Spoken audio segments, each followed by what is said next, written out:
السلام عليكم ورحمة الله تعالى وبركاته. بسم الله الرحمن الرحيم. الحمد لله رب العالمين، والصلاة والسلام على سيد المرسلين وعلى آله وأصحابه أجمعين، أما بعد. فقد قال الله تبارك وتعالى في القرآن الكريم: أعوذ بالله من الشيطان الرجيم، بسم الله الرحمن الرحيم. وَلَنَبْلُوَنَّكُمْ بِشَيْءٍ مِّنَ الْخَوْفِ وَالْجُوعِ وَنَقْصٍ مِّنَ الْأَمْوَالِ وَالْأَنفُسِ وَالثَّمَرَاتِ وَبَشِّرِ الصَّابِرِينَ. صدق الله العليم. وقال النبي صلى الله عليه وسلم: الأنبياء ثم الأمثل ثم الأمثل يبتلى الرجل على حسب دينه إلى آخر الحديث، أو كما قال عليه الصلاة والسلام. سبحانك لا علم لنا إلا ما علمتنا إنك أنت العليم الحكيم. اللهم انفعني بما علمتني وعلمني ما ينفعني، ربي زدني علما. ربنا رب ارحمهما كما ربياني صغيرا. ربي أدخلني مدخل صدق وأخرجني مخرج صدق واجعل لي من لدنك سلطانا نصيرا. اللهم صل على سيدنا محمد وعلى آل سيدنا محمد وبارك وسلم عليه، يا أول الأولين ويا آخر الآخرين ويا ذا القوة المتين ويا راحم المساكين ويا أرحم الراحمين. اللهم ارحمنا برحمتك يا أرحم الراحمين. எல்லா புகழும் அல்லாஹ் ஜல்ல ஷானுஹு தஆலாவுக்கே உரித்தாகட்டுமாக. எனது உயிரிலும் மேலான ஹஸரத் ரசூலுல்லாஹி ஸல்லல்லாஹு அலைஹி வஸல்லம் அன்னவர்களின் மீதும் அன்னவரின் அடிச்சுவற்றை சற்றும் அடிபடலாமல் பின்பற்றிய உத்தம சத்திய சஹாபாக்கள், தாபியீன்கள், தபா தாபியீன்கள், நாதாக்கள், சுஹதாக்கள், நல்லோர்கள், உலக முஸ்லிம்கள், குறிப்பாக நம் அனைவரின் மீதும் அல்லாஹுவின் அன்பும் அருளும் என்றென்றும் என்று நிலவட்டுமாக. ஆமீன். கணியத்திற்குரிய அல்லாஹ்வின் நல்லடியார்களே, மனித வாழ்வென்பது நிரந்தரம் இல்லை. ஆனால் மனித வாழ்வில் இன்பம் துன்பம், வெற்றி தோல்வி, லாபம் நஷ்டம், ஏற்றம் இரக்கம் என்பது மாறி மாறி வரக்கூடிய ஒன்றாக இருக்கிறது. ஒரு இழப்பு அழிவு என்பது அடிப்படையில் இந்த உலகத்தில் அனைத்து படைப்பினங்களுக்கும் ஏற்படக்கூடிய ஒன்றுதான். அதிலும் குறிப்பாக மனித சமுதாயத்திற்கு அந்த இழப்பு அழிவு என்பது மனித சமுதாயத்திற்கு சொந்தமான ஒன்றுதான். சொல்லப்போனால் மனித வாழ்வோடு சம்பந்தப்பட்டது தான் இழப்பு என்பது. சில நேரங்களில் அந்த இழப்பு சிறியதாகவும், சில நேரங்களில் அந்த இழப்பு பேரழிவாகவும் ஆகிவிடுகிறது. அதன் அடிப்படையில் பார்க்கும் பொழுது உலகத்தில் ஆங்காங்கே மனிதர்கள் பல்வேறுபட்ட சோதனைகளில் பாதிக்கப்பட்டு இறக்கக்கூடிய சூழ்நிலை. உலகெங்கிலும் அல்லாஹ் ஜல்ல ஷானுஹு தஆலா அவனுடைய வல்லமை நிலைநாட்டுவதற்காகவோ என்று நினைக்க தோழக்கூடிய ஒரு விஷயமாக இருக்கிறது. ஆங்காங்கே மனிதர்கள் இயற்கை சார்ந்த விஷயங்களிலே சிக்கிக்கொண்டு இறந்து போவதை நாம் பார்த்து வருகிறோம். அதிலும் குறிப்பாக சமீபத்தில் நடந்த 2 நாட்களுக்கு முன்பாக நடந்த மிகப்பெரிய ஒரு துயரமான விஷயம், அந்த கேரளா வயநாட்டிலே நடந்திருக்கக்கூடிய மிகப்பெரிய ஒரு நிலச்சரிவு, பேரிடர். அதை மீட்பதற்கு கூட இன்னும் பலதரப்பட்ட முயற்சிகள் மேற்கொண்டு வரக்கூடிய நிலைமையில் ஏறத்தாழ 300க்கும் அதிகமான உயிரிழப்புகளை சந்தித்திருக்கிறது வயநாடு. இன்னும் ஏராளமானவர்கள் காணாமல் போயிருக்கிறார்கள். தேடக்கூடிய பணியில் மீட்பாளர்கள் ஈடுபட்டிருக்கிறார்கள்.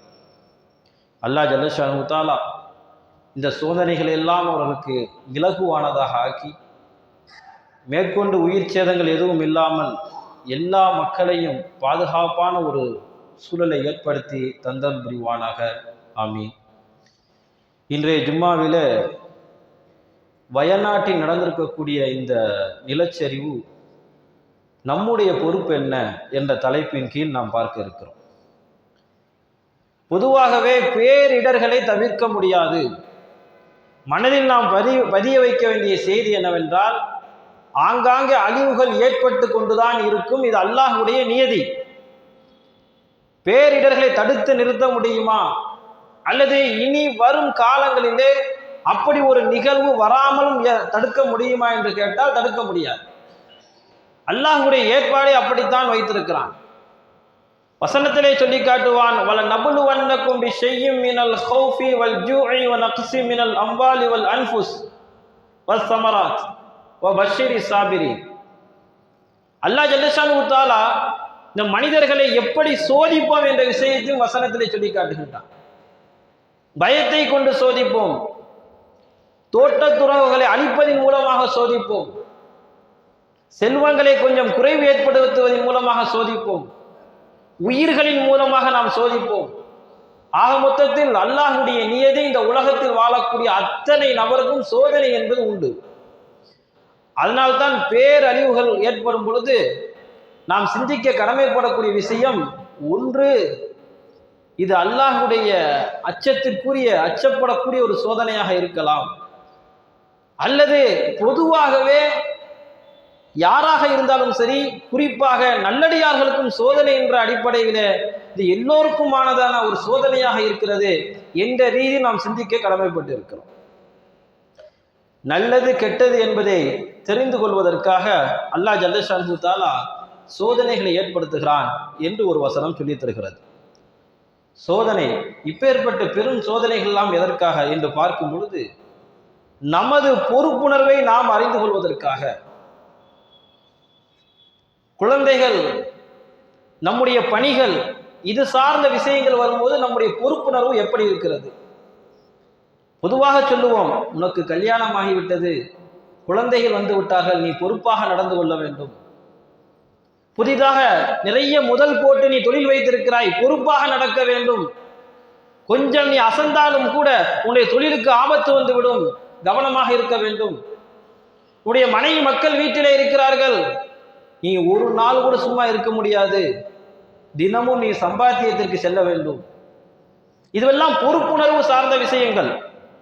அல்லாஹ் ஜல்லஷானு தஆலா வசனத்திலே சொல்லி காட்டுவான், ஹஸிபன் நாஸ் அன் யத்ரகு அன் யகூல் ஆமன்னா வஹும் லா யுஃப்தனூன்.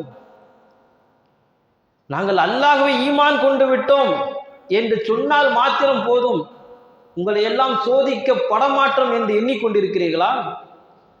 நிச்சயமாக சோதிப்போம். அல்லாஹ் சொல்றான், நான்லாம் முஸ்லிம், நான் அல்லாஹ்வை ஈமான் கொண்டு விட்டேன், அல்லாஹ் என்னை சோதிக்க மாட்டான் என்று எவரும் சொல்ல முடியாது. அதான் அல்லாஹ் இந்த வசனத்திலே கேட்கின்றான், அஹ்ஸிபன் நாஸ் யுத்ரகு அன் யகூல் ஆமன்னா வஹும் லா யுஃப்தனூன். நீங்கள் அப்படியே நான் ஈமான் கொண்டுட்டேன், நான் முஸ்லீமாகி விட்டேன் என்று நினைத்து கொண்டு அப்படியே விடப்படும் என்று நினைத்து கொண்டிருக்கிறீர்களா? உங்களுக்கும் சோதனை வரும். இந்த உலகத்தை நீங்கள் உண்மையாளர்களா பொய்யர்களா என்று தெரிந்து கொள்வதற்காக அல்லாஹ் சோதிப்பான் என்று வசனத்திலே சொல்லி காட்டுகின்றான். ஆக நமது பொறுப்புணர்வை நாம் அறிந்து கொள்வதற்காக அல்லாஹ் ஜல்லஷானு தஆலா சில நேரங்களிலே சோதனைகளை வழங்குகிறான். மற்றொரு காரணம், நம்முடைய பாவங்கள் மன்னிக்கப்படுவதற்கும் நம்முடைய அந்தஸ்துகள் உயர்த்தப்படுவதற்கும் சோதனை என்பது வரும் என்பது பெருமானார் ஸல்லல்லாஹு அலைஹி வஸல்லம் அவர்களுடைய வாக்குறுதி. ஒரு தடவை ஸல்லல்லாஹு அலைஹி வஸல்லம் அவரிடத்திலே கேட்கப்பட்டது, யா ரசூலல்லாஹ், மக்களிலேயே அதிகம் சோதனைக்கு ஆட்படுத்தப்படுவர்கள் யார் என்று கேட்கப்பட்டது. பெருமானார் ஸல்லல்லாஹு அலைஹி வஸல்லம் அவர்கள் சொன்னார்கள், அல் அம்பியா, நபிமார்கள் என்று சொன்னார்கள். நபிமார்கள் தான் அதிகமான சோதனைகள். ஐயூப் நபியாக இருக்கட்டும், யூசுப் நபியாக இருக்கட்டும், ஒவ்வொரு நபிமார்களுக்கும் அதிகமான சோதனை வந்தது. பிறகு யார் என்று சொன்னால் அதற்கு அடுத்த அந்தஸ்திலே உள்ளவர்கள், சாலிஹீன்கள், நல்லோர்கள். ஸல்லல்லாஹு அலைஹி வஸல்லம் ஹதீஸிலே சொல்வார்கள், யுப்தல ரஜுலு அலா ஹஸ்பி தீனிஹி, ஒரு மனிதன் அவன் எந்த அளவுக்கு மார்க்கத்திலே பற்றோடு இருக்கிறானோ அந்த அளவுக்கு சோதிக்கப்படுவான். பொதுவாக நாம் சொல்வதுண்டு, நடைமுறையில எந்நேரம் தொழுவத்தான் செய்கிறாரு, நல்ல மனிதராக இருக்கிறாரு, பள்ளியாசல்ல இருக்கிறாரு, ஆனா இவருக்கு இப்படி ஒரு சோதனை வந்து விட்டது. சில நேரங்களே தன்னைத்தாமே என்ன செய்ய சொல்லிக் கொள்வதுண்டு, நான் அல்லாஹ்வுக்கு எந்த பாவமும் செய்யல, நான் மாட்டு தொழுதுகிட்டு தான் இருக்கிறேன், ஆனா எனக்கு இப்படி ஒரு சோதனை வருகிறது. சோதனை யாருக்கு தெரியுமா? ஸல்லல்லாஹு அலைஹி வஸல்லம் சொல்கிறார்கள், சாலிஹீன்களுக்கு. தீனிலே எந்த அளவுக்கு பற்றுதலோடு இருக்கிறார்களோ அந்த அளவுக்கு சோதனையும் அதிகமாக வரும். ஸல்லல்லாஹு அலைஹி வஸல்லம் அவர்கள் சொல்கிறார்கள். ஆக சில நேரங்களிலே சோதனை வரும் பொழுது நினைக்கக்கூடிய விஷயம் என்னவென்றால், அது நல்லோர்களுக்கும் வரக்கூடிய ஒன்றாக, நம்முடைய பாவங்களை கரைப்பதற்கும் அந்தஸ்தை உயர்த்துவதற்கும் ஏற்படுத்தக்கூடிய ஒன்றாகவும் இருக்கும் என்று நாம் நினைவில் வைக்க வேண்டும். சோதனைகள் அல்லாஹ்வின் வல்லமை பறைசாற்றவும் அல்லாஹ் ஏற்படுத்துகிறான். ஃபிரௌனுடைய கூட்டம் இப்போது எங்கே இருக்கிறது? ஹாமானுடைய கூட்டம் எங்கே? ஹாமான் எங்கே? மலைகளை குடைந்து வீடுகளை அமைத்துக் கொண்டு மிகப்பெரிய பலசாலிகளாக இருந்த ஆது சமூது கூட்டத்தினர் எங்கே இருக்கிறார்கள் இப்பொழுது? இப்படிப்பட்ட சக்தி வாய்ந்த நபர்களை எல்லாம், படை பட்டாளத்தை எல்லாம் அல்லாஹ் அழித்து ஒழித்தெடுத்தான். காரணம், எல்லாவுடைய வல்லமையை விடவும் அல்லாஹுடைய வல்லமை பெரியது, அல்லாஹுதான் வல்லமை மிக்கவன் என்று பறைசாற்றுவதற்காக. சில நேரங்களிலே மனிதன் கொஞ்சம் தடம் புரளுகிறான். நான் பெரியவன், என்னால் எல்லாம் முடியும், எதையும் நான் சாதித்து விடுவேன், என்னுடைய காசு பலம், என்னுடைய பொருளாதாரம், என்னுடைய படைப்பட்டாலும், என்னுடைய பதவியை வைத்து நான் எதையும் செய்து விடுவேன் என்று நினைக்கக்கூடிய நேரத்தில் அல்லாஹ் ஜல்லஷானு தஆலா, உன்னால் எதுவும் முடியாது, என்னுடைய வல்லமையை கவனித்து உன்னுடைய பதவி பொருளாதாரம் அத்தனையும் சிறியது என்று சொல்லிவிடுகின்றான். சில நேரங்களில் அல்லாஹ்வின் வல்லமையை பறைசாற்றுவதற்காக இப்பேற்பட்ட சோதனைகளை அல்லாஹ் வெளிப்படுத்துகின்றான். இத்தகைய சோதனைகளின் போது நாம் கவனிக்க வேண்டிய, குறிப்பாக நம்முடைய பொறுப்பு என்ன என்று பார்க்கும் பொழுது சில விஷயங்களை நாம் எடுத்துக்கொள்ள வேண்டும். முதலாவது விஷயம், எந்த இடத்தில் இப்படி ஒரு இடர் நடந்தாலும் சரி, பேரழிவுகள் நடந்தாலும் சரி, சோதனை ஏற்பட்டாலும் சரி, முதலில் நாம் மனதிலே வைக்க வேண்டிய செய்தி என்னவென்றால், ஐயத்தயக்கன அன்னஹு ஹாதா மின் இந்தில்லாஹ் ஃபஇஸல்லிமுல் அம்ரு லஹு. இந்த காரியம், இப்படிப்பட்ட சோதனை அனைத்தும் அல்லாஹ்வின் புறத்திலிருந்து ஏற்பட்டிருக்கிறது. காரியம் அனைத்தையும் அல்லாஹ்விடத்தில் ஒப்படைத்து விட வேண்டும். இது அல்லாஹ் தான் பொறுப்புதாரி, நம்மளால் எதுவும் செய்ய முடியாது. இப்பேற்பட்ட நிலச்சரிவு ஏற்பட்டிருக்கிறது, அதை தாங்கி பிடிக்கவோ தடுக்கவோ நம்மால் முடியாது, நமக்கு சக்தி கிடையாது. சில விஷயங்களை யோசித்து பார்க்கலாம், இதை நாம் தடுத்திருக்கலாமே என்று. ஆனால் இது போன்ற இயற்கை மூலமாக அல்லாஹ் ஏற்படுத்தக்கூடிய அந்த பேரழிவை நாம் நினைத்து கூட பார்க்க முடியாது. இதை தடுத்து நிறுத்த முடியுமா? இல்லை, இன்னும் சொல்லப்படுகிறது, இன்னும் 2-3 நாட்களுக்கு மழை இருக்கிறது, அந்த மழையை நாம் தடுத்து நிறுத்த முடியுமா? நிச்சயமாக முடியாது. அல்லாஹ்வுடைய வல்லமை. அப்ப நாம் முதலில் விளங்க வேண்டிய நம்முடைய பொறுப்பு என்னவென்றால், அல்லாஹ்வின் புறத்திலிருந்து தான் இப்பேற்பட்ட ஒரு சோதனை ஏற்பட்டு இருக்கிறது என்பதை நாம் முதலில் நம்பிக்கை வைக்க வேண்டும். காரியங்கள் அனைத்தையும் அல்லாஹ்விடம் ஒப்படைச்சிடணும். நம்மளால எதுவும் செய்ய முடியாது, அல்லாஹ் தான் இதற்கு பொறுப்புதாரி. இரண்டாவதாக,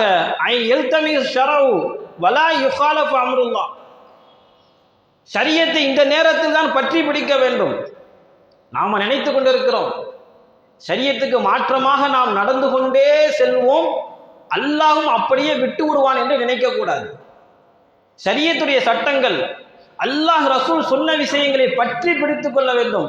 ஒரு கடினமான காலகட்டத்திலே நாம் வாழ்ந்து கொண்டிருக்கிறோம். இன்னைக்கு நேர் மாற்றமாக, மார்க்கத்துக்கு முரணாக எவ்வளவோ காரியங்கள் நடந்து கொண்டிருக்கிறது. ஒட்டுமொத்த அழிவும் அல்லாஹ்வுக்கு மாற்றம் செய்யும் பொழுது ஏற்படும் என்பது முன்பு வாழ்ந்து அழிந்த சமுதாயத்திலும் நமக்கு உதாரணமாக இருக்கிறார்கள். காலத்தை திட்டக்கூடாது, இது மிக முக்கியம். இயற்கை இப்படி செய்து விட்டதே, இறைவா உனக்கு கண் இல்லையா என்று கேட்கக்கூடாது. இறைவா இந்த பிள்ளையின் மீது உனக்கு கருணை இல்லையா என்று கேட்கக்கூடாது. இப்படியெல்லாம் கேட்பதை நாம் தவிர்த்து கொள்ள வேண்டும். நமக்கு சொல்லப்பட்ட விஷயம், ஷரியத்தை பலமாக பற்றி பிடித்துக் கொள்ள வேண்டும்.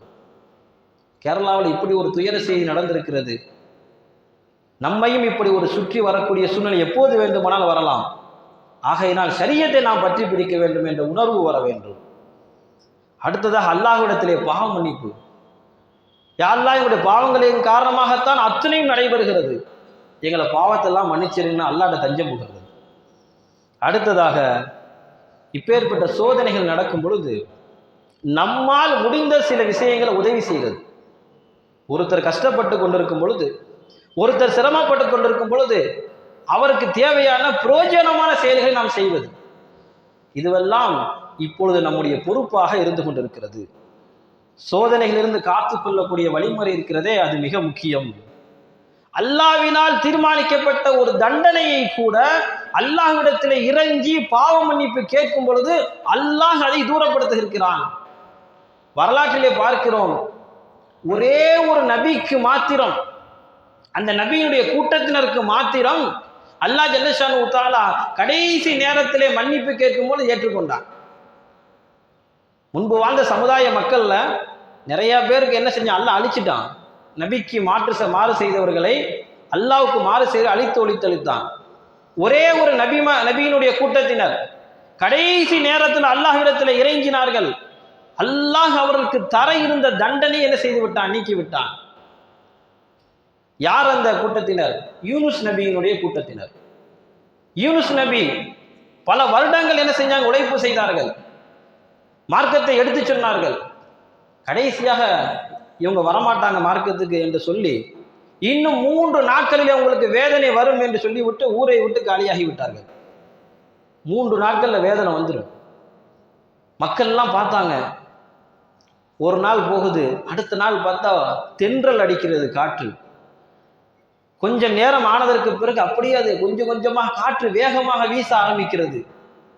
மக்கள் எல்லாம் உணர்ந்து கொண்டார்கள், யூனுஸ் நபி சொன்னது உண்மைதான், அல்லாஹ்வுடைய வேதனை வரவிருக்கிறது என்று சொல்லி அந்த கூட்டத்திலே, அந்த மக்களிடத்திலே இருந்த ஒரு பெரியவர் சொல்லுவார், நாமெல்லாம் சேர்ந்து அல்லாஹ்விடத்திலே பாவ மன்னிப்பு கேட்போம்.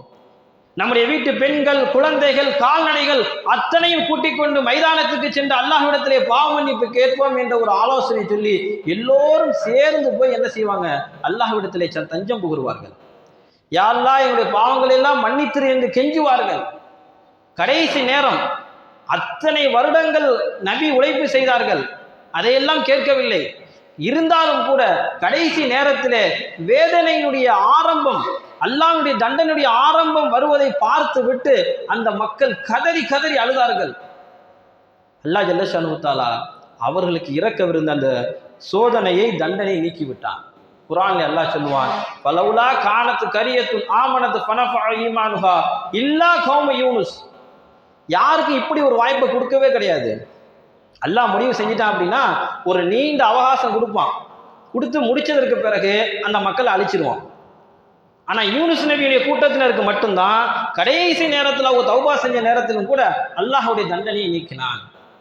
ஆக சோதனைகள் வரக்கூடிய நேரத்தில் அது எப்படி நாம் காத்து கொள்ள வேண்டும் என்ற வழிமுறையும் நமக்கு சொல்லப்பட்டிருக்கிறது.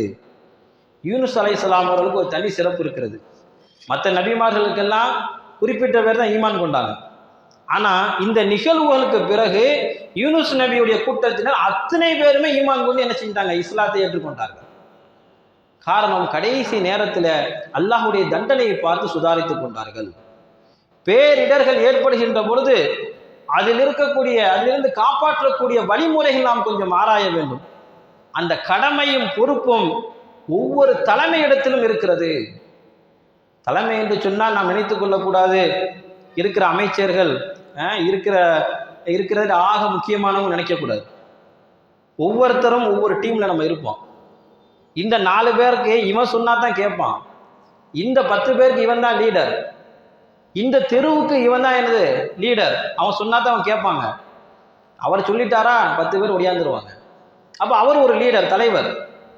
இப்படி ஒவ்வொரு பொறுப்பை நம்ம பார்க்கும் பொழுது அந்த தலைவர்கள் பொறுப்புதாரியாக இருக்கிறார்கள்.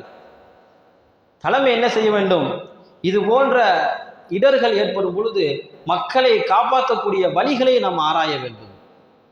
நூஹ் அலைஹிஸ்ஸலாம் அவர்கள் கிட்டத்தட்ட 950 ஆண்டு காலம் உழைப்பு செய்தார்கள், தீனுடைய வேலை, மார்க்கத்தை எடுத்து சொன்னாங்க.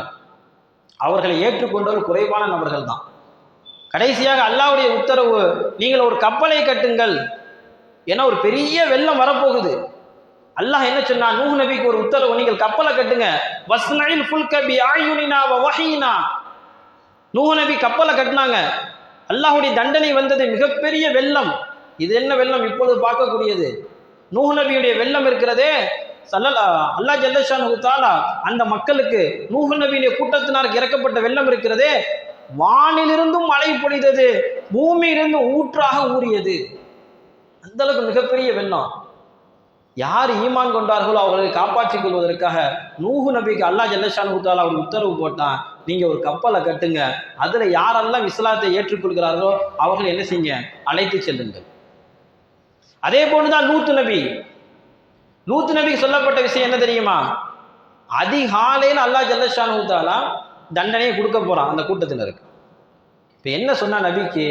லூத் நபியை பார்த்து அல்லாஹ் சொன்னான், ஃபஅஸ்ரி பி அஹ்லிக பி கித்இ மினல் லைல், நீங்கள் இரவோடு இரவாக பயணிச்சு போயிருங்க, இந்த இடத்தை விட்டு போயிருங்க, காலையில வேதனை வரப்போகுது. லூத் நபி என்ன செஞ்சாங்க? தன் மீதும் அல்லாஹ்வின் மீது ஈமான் கொண்ட மக்களை இரவோடு இரவாக கூட்டி சென்றார்கள். அதுல இன்னொரு விஷயம் சொல்லப்படுகிறது, மக்கள் எல்லாம் முன்னால் போனார்கள், லூத் நபி பின்னாடி போனாங்களாம். ஒரு தலைமைக்கு உதாரணம் அதுதான். நான் முன்னாடி போய் காப்பாத்திக்கிறேன்னு போறது பேரு தலைமை கிடையாது. மக்களை எல்லாம் முன்னே அனுப்பிவிட்டு கடைசியாக லூத் நபி பின்னால் சென்றார்கள். காரணம், தலைமை என்பவன் மக்களை பாதுகாக்கக்கூடிய ஒரு பொறுப்பிலே இருக்கிறான். ஒரு சிரமம், ஒரு சோதனைகள் வரும் பொழுது தலைமை பொறுப்பில் இருப்பவர்கள் அவர்கள் மக்களுக்கு தேவையான விஷயங்களை, பாதுகாக்கக்கூடிய விஷயங்களை ஆராய்வது என்பது மிக முக்கியம். நமக்கு குர்ஆன் ஹதீஸும் அதைத்தான் நமக்கு சொல்லித் தருகிறது. நம்ம யூசுப் அலைஹிஸ்ஸலாம் அவர்கள் அவருடைய காலத்துல உணவுத்துறை அமைச்சராக இருந்தாங்க. எகிப்துல கடுமையான பசி பஞ்சம். யூசுப் நபி என்ன செஞ்சாங்க? உணவுத்துறை அமைச்சராக இருக்கும் பொழுது எல்லா பகுதியிலும் என்ன செஞ்சாங்க? அந்த உணவை விநியோகம் செய்தார்கள், பஞ்சம் போக்கினார்கள். மக்கள் எங்கெங்கெல்லாம் பாதிக்கப்படுகிறார்கள் அங்கெங்கெல்லாம் என்ன செய்யப்பட்டது? உணவு தானியங்கள் வழங்கப்பட்டது. அதே போன்றுதான் தலைவரினுடைய பிரார்த்தனை இருக்கிறது, மிக முக்கியம். ஒரு தலைமை பொறுப்பில் இருக்கக்கூடியவர்கள், யா அல்லாஹ் என்னுடைய மக்களை காப்பாற்று என்று துவா செய்வது இருக்கிறது. அந்த துவாவுக்கு அல்லாஹ்விடத்திலே மிகப்பெரிய அங்கீகாரம் இருக்கிறது. பெருமானார் ஸல்லல்லாஹு அலைஹி வஸல்லம் அவர்கள் பத்ருடைய களத்திலே அன்றைய இரவில் என்ன செய்தார்கள்? சஜிதாவிலே விழுந்து அல்லாஹ்விடத்திலே கேட்டார்கள், யா ஹய்யு யா கய்யூம் பி ரஹ்மத்திக நஸ்தகீஸ், நித்திய ஜீவனே, நிரந்தரமானவனே, யா அல்லாஹ் என்னையும் என்னுடைய தோழர்களையும் காப்பாற்று என்று கேட்டார்கள். அல்லாஹ் மிகப்பெரிய வெற்றியை பத்ரிலே கொடுத்தான். ஒரு தலைமை அல்லாஹ்விடத்தில் பிரார்த்தனை புரியும் பொழுது அதை அங்கீகரிக்கக்கூடிய மிகப்பெரிய ஒரு பொறுப்பை அல்லாஹ் ஏற்றுக்கொள்கின்றான். ஹஸ்ரத் உமர் ரலியல்லாஹு தஆலா அன்ஹு அவர்கள் வரலாற்றிலே, நம்ம வரலாற்றில் மட்டும் இல்ல, பொதுவான வரலாறுகளிலேயே ஹஸ்ரத் உமர் ரலியல்லாஹு தஆலா அன்ஹு அவர்களை பற்றி நிறைய பேசப்பட்டு இருக்கிறது. உமரை போன்று ஒரு ஆட்சி வேண்டும், உமர் மாதிரி நீதியான நபர் யாரும் கிடையாது என்றெல்லாம் நிறைய வரலாறுகள் பேசுகிறது. அப்பேற்பட்ட உமர் ரலியல்லாஹு தஆலா அன்ஹுவுடைய காலத்துல கிபி 630 மிகப்பெரிய ஒரு பஞ்சகாலம், கடுமையான பஞ்சம் மதீனாவில் ஏற்படுது. உமர் ரலியல்லாஹு தஆலா அன்ஹுவுடைய சாம்ராஜ்யம் மிகப்பெரியது. ஸல்லல்லாஹு அலைஹி வஸல்லம் அவர்களுக்கு பிறகு உமர் ரலியல்லாஹு தஆலா அன்ஹு ஆட்சி ஆண்ட காலத்தில் கிட்டத்தட்ட 10 ஆண்டு காலத்தில் சிரியா, எகிப்து, ஜோர்டான் எல்லா பகுதிகளும் இஸ்லாமிய கைக்குள் வந்து விட்டது. இப்பொழுது மதீனாவிலே மிகப்பெரிய பஞ்சம்.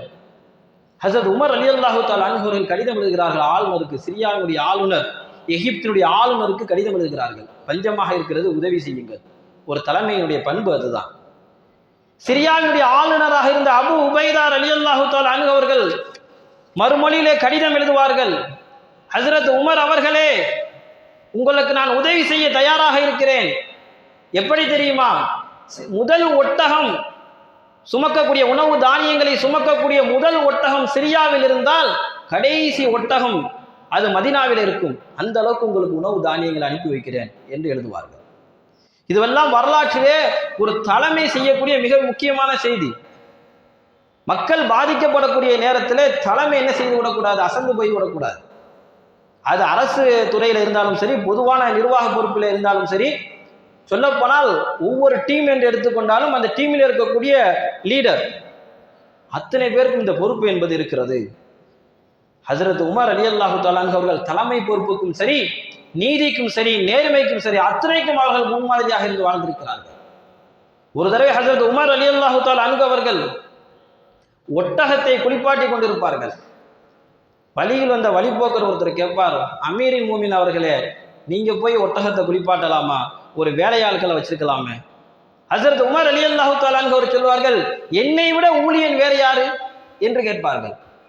நான் தான் சிறந்த ஊழியன், என்னை விட பணியாளன் யார் என்று கேட்பார்கள். வரலாற்றிலே பார்க்கிறோம். ஒரு தடவை ஒரு ஒட்டகம், அரசாங்க ஒட்டகம் காணாமல் போய்விட்டது. ஹஸரத் உமர் ரலியல்லாஹு தஆலா அன்ஹு அவர்களுடைய கவனத்திற்கு வந்தபோது அவர்களே எழுந்து தேடுவதற்கு ஓடினார்கள். சில பேர் கேட்டார்கள், உமர் அவர்களே நீங்க ஏன் போய் தேடணும் ஒட்டகத்தை? பணியாட்கள் சொன்னா தேடிட்டு வருவாங்க. ஹஸரத் உமர் ரலியல்லாஹு தஆலா அன்ஹு அவர்கள் சொன்ன வார்த்தை என்ன தெரியுமா? அதனால தான் வரலாறு இன்னும் உமர் ரலியல்லாஹு தஆலா அன்ஹு அவர்களை கொண்டாடுகிறது. ஹஸரத் உமர் ரலியல்லாஹு தஆலா அன்ஹு அவர்கள் சொல்வார்கள், அந்த ஒட்டகத்தை பற்றி நாளைக்கு மறுமையிலே அல்லாஹ் என்னிடத்தில் தான் விசாரிப்பான், அந்த பணியாளரிடத்தில் விசாரிக்க மாட்டான். அரசாங்க ஒட்டகம் காணாமல் போய்விட்டால் அந்த அரசுக்கு சொந்தக்காரக்கூடிய கலீஃபாவிடம் தான் அல்லாஹ் விசாரிப்பான், பணியாளரிடத்தில் இல்லை என்று சொல்லுவார்கள். இந்த உணர்வெல்லாம் இருக்கும் பொழுதுதான் மக்கள் நிம்மதியாக இருந்தார்கள். ஆக இது போன்ற இடர்கள் ஏற்படும் பொழுது தலைமை பொறுப்பில் உள்ளவர்கள், தன்னால் முடியும் என்று உள்ளவர்கள் என்ன செய்யணும் அப்படின்னா, இது போன்ற விஷயங்களுக்காக வேண்டி நம்ம உதவிகளை செய்யணும். இதுதான் மிக முக்கியம். எந்த ரீதியில் நாம் அதை மக்களை பாதுகாக்க முடியுமோ அந்த வழிகளை எல்லாம் நாம் மேற்கொள்ள வேண்டும். இதுதான் நமக்கு இஸ்லாம் சொல்லி தொடங்கக்கூடிய மிக முக்கியமான விஷயம். கேரளாவை நாம் பார்க்கிறோம். பொதுவாகவே கேரளா மாநிலத்தை என்ன சொல்றாங்க அப்படின்னா, காட் இஸ் ஓன் கண்ட்ரி, அதாவது கடவுளுடைய தேசம். கேரளா மாநிலம் இருக்கிறது, மலையாளிகள் இப்படி பெருமையாக சொல்லுவாங்களாம், கடவுளினுடைய சொந்த நாடு அப்படின்னு சொல்லுவாங்க. அப்படிப்பட்ட ஒரு அற்புதமான ஒரு பூமி கேரளா. இஸ்லாமிய அறிஞர்கள் சொல்லுவார்கள், ஹைருல்லா என்பதுதான் அப்படியே மருவி மருவி கேரளா என்று வந்ததாம். அசல்ல ஹைருல்லான்னு இருந்ததாம், அது அப்படியே மருவி மருவிதான் பெயர் காரணம் என்று வரும் பொழுது கேரளா என்று மாறியது என்று சொல்லுவார்கள். தென்னிந்தியாவில் அதிகமான சுற்றுலா தலங்களை கொண்ட ஒரு இடம், அதிலும் குறிப்பாக வயநாட்டு பகுதி இருக்கிறது. கிட்டத்தட்ட 20க்கும் மேற்பட்ட சுற்றுலா தலங்கள் இருக்கிறதாம். பார்ப்பதற்கு ரம்மியமான இயற்கை காட்சிகளோடு வெளியில் இருப்பவர்கள் அங்கே சென்று வரக்கூடிய ஒரு அற்புதமான பூமியாக இருந்த அந்த பகுதி இன்று நிலச்சரிவின் கோர தாண்டவத்தை நாம் பார்க்கிறோம். இது அல்லாஹுடைய தண்டனையா அல்லது அல்லாஹ் எப்படி நாடியிருக்கார் என்பது நாம் சொல்ல முடியாது. ஆனால் ஒன்றை மட்டும் நான் நினைவுபடுத்துகிறேன், இப்படியெல்லாம் ஒரு விஷயங்களை நாம் பார்க்கும் பொழுது நாம் ஈமானில் ஸ்திரமாக இருக்கணும், நமக்கு அந்த எண்ணங்கள் வரணும். இப்படி ஒரு சூழ்நிலை நமது பகுதியில் நடந்து விட்டால் என்ன செய்வது? அதற்கு முன்பாக அல்லாஹ்விடத்தில் நாம் தஞ்சம் புகழ வேண்டும். கிட்டத்தட்ட ஒரே ஒரு இரவுல இவ்வளவு நடந்திருக்கிறது. நீங்கள் எல்லாம் தொலைக்காட்சிகளில், வாட்ஸ்அப்புகளில், சமூக வலைதளங்கள் நிறைய பார்த்துருப்பீங்க. பல பகுதிகளில் கேரளாவில் சமீபத்தில் மழை பெஞ்சிக்கிட்டே இருந்துச்சு. கடைசியாக கடந்த 30ஆம் தேதி இரவு 12:40 செய்தியில் சொல்லப்படுறது, 12:40 அப்போதான் என்ன செய்யும், லேசான நிலச்சரிவு ஏற்பட ஆரம்பித்திருக்கிறது. ஏற்பட்டு சரியாக காலை 2 மணியிலிருந்து 5 மணிக்குள் இந்த 3 மணி நேரத்தில் 3 ஊர்களையும் அது மூடி இருக்கிறது. செத்ததற்கு பிறகு பிரேதத்தை புதைப்பது ஒரு வகை, வீட்டில் இருந்தபடியே கட்டிலே உட்கார்ந்தபடியே அப்படியே மண்ணோடு மண்ணாக புதைந்து போயிருக்கிறார்கள். மிகப்பெரிய ஒரு துயரம். நினைத்து பார்த்தால் இரவெல்லாம் தூக்கம் வர மாட்டேங்குது.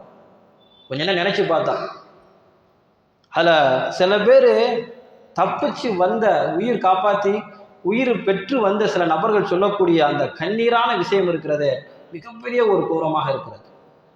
ஒருத்தர் சொல்றாரு, நீங்க நிறைய கேட்டிருக்கலாம், முண்டக்கை பகுதியை சேர்ந்த பிரன் ஜோஷ் அப்படிங்கிறவர் சொல்றாரு, சரியா 12:40 எனக்கு பெரிய ஒரு சப்தம் கேட்டது. நான் வீட்டுக்கு வெளியில போய் பார்த்தேன். வீட்டுக்கு வெளியில எதிர்ப்புறமாக என்னுடைய சின்னம்மா இருக்கக்கூடிய வீடு, அந்த வீடு அப்படியே என்ன செஞ்சு உள்ள அந்த நிலச்சரிவு மேல மண்பட்டு அப்படியே உள்ள போச்சு. அங்க இருந்தவங்க அத்தனை பேர் கண் முன்னாடியே என்ன செஞ்சாங்க, இறந்து போனாங்க. ஒரே அலறல் சப்தம், என்னால எதுவுமே செய்ய முடியல. அதே போன்ற உயிர் பிழைத்து வந்த பிரசன்னாங்கிற ஒரு பெண்மணி 40 வயது, அவங்க சொல்றாங்க, நிலச்சரிவு ஏற்பட்ட அந்த நேரத்துல எனக்கு பக்கத்தில் இருந்தவங்க, கொஞ்சம் தூரமா இருந்தவங்க எல்லாரும் அலறல் சப்தம் கேட்டுக்கொண்டே இருந்தது. தூரத்துல என்னுடைய அக்கா வீடு இருந்துச்சு. என்னுடைய அக்கா குடும்பம் அப்படியே என்ன, அந்த வீடே காணாமல் போய்விட்டது. வீடு எங்கே போச்சுன்னே தெரியல. கடைசியா 2 பிள்ளைகள் வெளியில வந்தாங்க. அந்த நேரத்தில் என்ன செஞ்சது, அந்த வெள்ளம் அந்த நிலச்சரிவு அப்படியே அடித்து கொண்டு சென்று விட்டது. இதையெல்லாம் பார்த்து விட்டு நான் இன்னும் உயிரோடு இருக்க வேண்டுமா என்று அந்த பெண்மணி கேட்கிறார். இங்கே வாட்ஸ்அப்பில் ஒரு உரையாடல் கூட வந்துச்சு, ஃபோன் பேசுறது மாதிரியே. என்னுடைய தாய் போயிட்டாங்க, என்னுடைய குடும்பம் எல்லாம் போயிடுச்சு, இனிமேல் என்னையும் கொண்டு போயிருக்க கூடாதா அப்படிங்கிற இதை அந்த வாட்ஸ்அப்பில் வரக்கூடிய இந்த ஆடியோவை நம்ம கேட்குறோம். உண்மையில யோசித்து பார்க்குறோம், நம்மளோடு இருக்கக்கூடியவங்க, நம்ம மனைவி, நம்முடைய பிள்ளைகள், நம்முடைய அக்கா தங்கச்சிகள், நம்முடைய சின்னம்மா பெரியத்தாக்கள், இவங்களெல்லாம் அடிச்சுட்டு போனதுக்கு பிறகு நம்ம மாத்திரம் அந்த சுடுகாட்டில் இருக்கிற மாதிரி இருக்கும்போது என்ன சூழ்நிலை நமக்கு இருக்கும்? எவ்வளோ பெரிய ஒரு துயரம். கொஞ்ச நேரம் நம்ம நினைச்சு பார்த்தோம் அப்படின்னா இந்த உலக ஆசையில தூக்கி எரிஞ்சிருவோம். பதவியுடைய மோகம், பொருளாதார மோகம், உலகத்துடைய இன்பங்கள், இதுக்கு தான் நம்ம சுற்றி சுற்றி வர்றோம். நம்ம பக்கம்லாம் மழை, நிலச்சரிவு இதெல்லாம் ஏற்படாத நம்ம நினைக்க கூடாது. அல்லாஹ் ஜல்லஷானு தஆலா இன்ன பத்ஷ ரப்பிக லஷதீத், அல்லாஹ்வுக்கு மாற்றமாக நடக்கும் பொழுது அல்லாஹ் பார்த்துக்கிட்டு சும்மா இருக்க மாட்டான். ஒரு மனிதனுக்கு எவ்வளவு கோபம் வருகிறது, என்னை இப்படி சொல்லிவிட்டான், திட்டி விட்டான், நான் பழிக்கு பழி வாங்க வேண்டும், எனக்கு துரோகம் இழைத்து விட்டான், நான் பழிக்கு பழி வாங்க வேண்டும். அல்லாஹ்வுக்கு மாற்றம் செய்யும் போது அல்லாஹ் இரக்கம் உள்ளவன் தான், 70 தாயை விட இரக்கம் உள்ளவன். அதனால தான் வண்டி ஓடிக்கிட்டு இருக்குது. இல்லை அப்படின்னா நம்ம செய்யக்கூடிய அநியாயத்தை அல்லாஹ்க்கு பழிவாங்க நாடிவிட்டால் அல்லாஹ் சொல்லுவான், மா தரக்க அலா லஹுரிஹா மின் தாப்பா, இந்த பூமியில எந்த விதமான புற்பூண்டும் இருக்காது. அல்லாஹ்வை அச்சப்படக்கூடிய மிக மோசமான காலகட்டத்திலே வாழ்ந்து கொண்டு இருக்கிறோம். இப்பேற்பட்ட மிக பெரிய ஒரு பேரிடர். இதுல போற்றுதலுக்குரிய விஷயம் என்ன அப்படின்னா, நம்முடைய இந்திய ராணுவம் ரொம்ப என்ன செஞ்சிருக்காங்க, இதுல மீட்பு பணியில ரொம்ப வேகமாகவும் துரிதமாக செயல்பட்டு கொண்டிருக்கிறாங்க. இப்போ கூட செயற்கை அந்த பாலம் அமைத்து அதில் என்ன செய்ய கனரக வாகனத்தை ஓட்டி போகக்கூடிய அளவுக்கு ஸ்ட்ராங்கான ஒரு பாலம் ஏற்படுத்தியிருக்கிறாங்க. இன்னும் மீட்பு பணி நடந்து கொண்டே இருக்கிறது. ஒரு இமாமல் என்ன செஞ்சிருக்கிறாங்க, வஃபாத் ஆகிருக்கிறாங்க. முண்டக்கையில் இருந்த அந்த ஒரு பள்ளிவாசல்ல முதல் நாள் அறிவிப்பு செஞ்சிருக்காங்க, நாளைக்கெல்லாம் கவனமாக இருங்க, மழை அதிகமாக பெய்கிறது, இது போன்ற ஒரு அறிவிப்பை செஞ்சிருக்கிறாங்க. அடுத்த நாள் அந்த பள்ளிவாசலோடு சேர்த்து அவங்களும் இறந்து போயிருக்காங்க. மீட்கும் போது தெரியுது அவங்க பள்ளிவாசலுக்கு உள்ள இருந்திருக்கிறாங்க. வீடியோ நம்ம பார்த்துருப்போம். ஒரு நாய் என்ன செய்யுது, அப்படியே மாட்டிக்கிட்டு தவிக்குது. ஒரு மனிதர் அப்படியே உள்ள போயிட்டாரு, தலை மட்டும் இருக்குது, உயிரோடு இருக்கிறார்.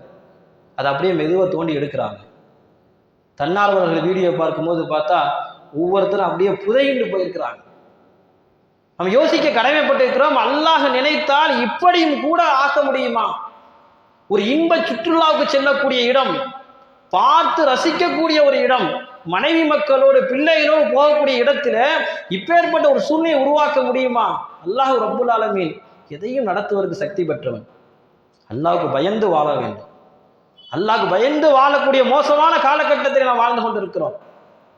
இப்ப சமீபத்தில் இந்த ஒரு 2 மாசமா நிறைய விபத்துகள் நீங்க கேள்விப்பட்டிருக்கலாம். இதுவெல்லாம் எதற்கு? நாம் முன்பு வாழ்ந்த மக்கள் அழிக்கப்பட்ட விஷயங்களை பார்க்கும் பொழுது ஷுஐப் அலைஹிஸ்ஸலாமுடைய கூட்டத்தினரை அல்லாஹ் ஜல்லஷானதை எப்படி அழித்தோம் என்று சொல்லும் பொழுது ஃபஅஸ்பஹு ஃபீ தியாரிஹிம் ஜாசிமீன், காலையில் அவங்க எல்லாருமே முழங்காலிட்டவர்களாக இருந்தார்கள். பெரிய ஒரு சவுண்டு, பெரிய இடி சத்தத்தை அல்லாஹ் ஏற்படுத்தினா எந்த அளவுக்கு அழிக்கப்பட்டாங்கன்னா, காலையில் அவங்க யாருமே இல்லை, அப்படியே ஃப்ளாட் ஆகிட்டாங்க, முழங்காலிட்டவர்களாக போயிட்டாங்க.